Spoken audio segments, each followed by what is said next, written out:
Hey everyone. So I'm really excited to do this discussion board because this is tied almost directly to my dissertation on the Battle of Cold Harbor. Um, so I just want to start off by saying I think one of my biggest fears as a military historian is for me to be defined as an armchair general.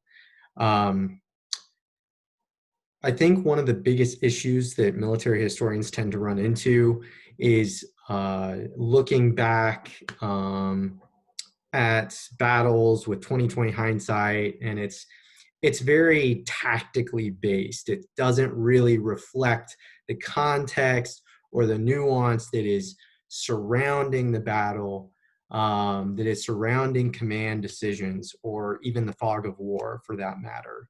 And too often, I think military historians become all too critical of generals and their decisions in the past, while simply looking at it with 2020 hindsight.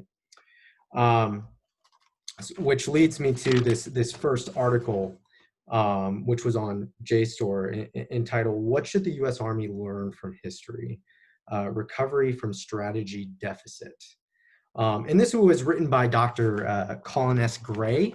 Um, so the way that these articles are typically written, the methodology of it, it's very limited in terms of the big bibliography that it uses, because so much of it is based on theory, and not so much on collecting past information about a certain event. It's very theoretical in that sense.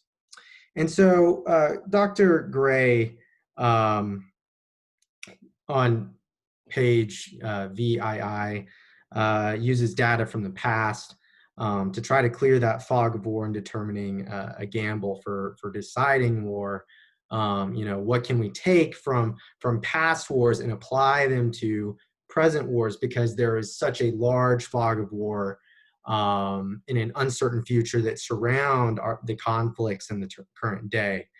Um, and so it's pretty clear that soldiers know, the public knows, that defeats and victories occur in war, and defeats even occur even in American military history.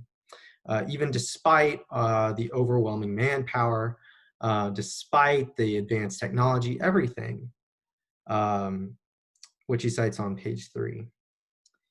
The past itself is a foreign country, and in this, he questions how much can we really learn from things like the Peloponnesian War, and how can we apply that today.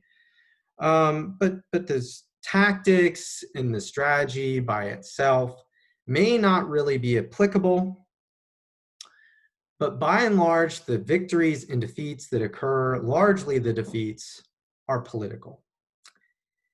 That is ultimately what Dr. Gray determines. Those defeats in the past were political, in which he cites things like the Vietnam War and so on and so forth. And on page 10, he actually cites the strategy deficit in the U.S. as political, not one of tactics or operations. Then on page 36, he even says that 2020 in hindsight actually paralyzes problems rather than bringing context and nuance to the actual understanding and theory of war. And here I actually want to quote Clausewitz when he wrote On War on page 111. He was describing one of the characteristics of a military genius, in which he states that a general must be a statesman. If you want to be a military genius, you also have to be a statesman. And by that, he says, to bring a war or one of its campaigns to a successful close requires a very thorough grasp of national policy, which I think this is something to really take into consideration. Both Jomini and Clausewitz both agreed that warfare is an extension of politics, and there's a bigger picture in play, which again leads me to the second article, which is called Alien, How Operational Art Devoured Strategy. This was written by both Justin Kelly and Mike Brennan. Both have practical experience in warfare, so they understand that sometimes theoretical concepts can't be truly utilized, and you have to adapt to each given situation. Both served in the military, both have that experience, both are officers. And so the way that they actually go about conducting that research, again, they use a lot of theoretical approaches. So their bibliography is limited. It's something to the effect of just a couple of pages. So collection pieces really aren't utilized. It's a lot of work that's written by Clausewitz and Stoker, another military theorist. But they also apply their own practical experience within these theories.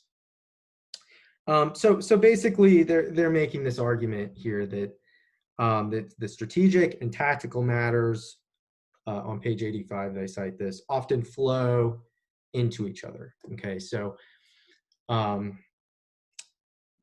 page 97, they say the operational art is dedicated to limiting or annihilating the enemy's offensive capacities, but public perceptions should not be forgotten. So what do I mean by this? Well, if we take the Battle of Cold Harbor, which I'm studying, you know, obviously everyone remembers the terrible June 3rd assault by Union forces.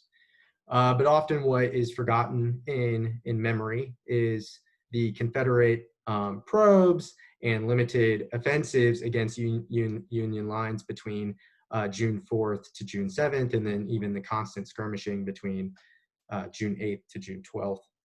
And so, and what that ultimately proves is the Union forces did limit the Confederate offensive capabilities.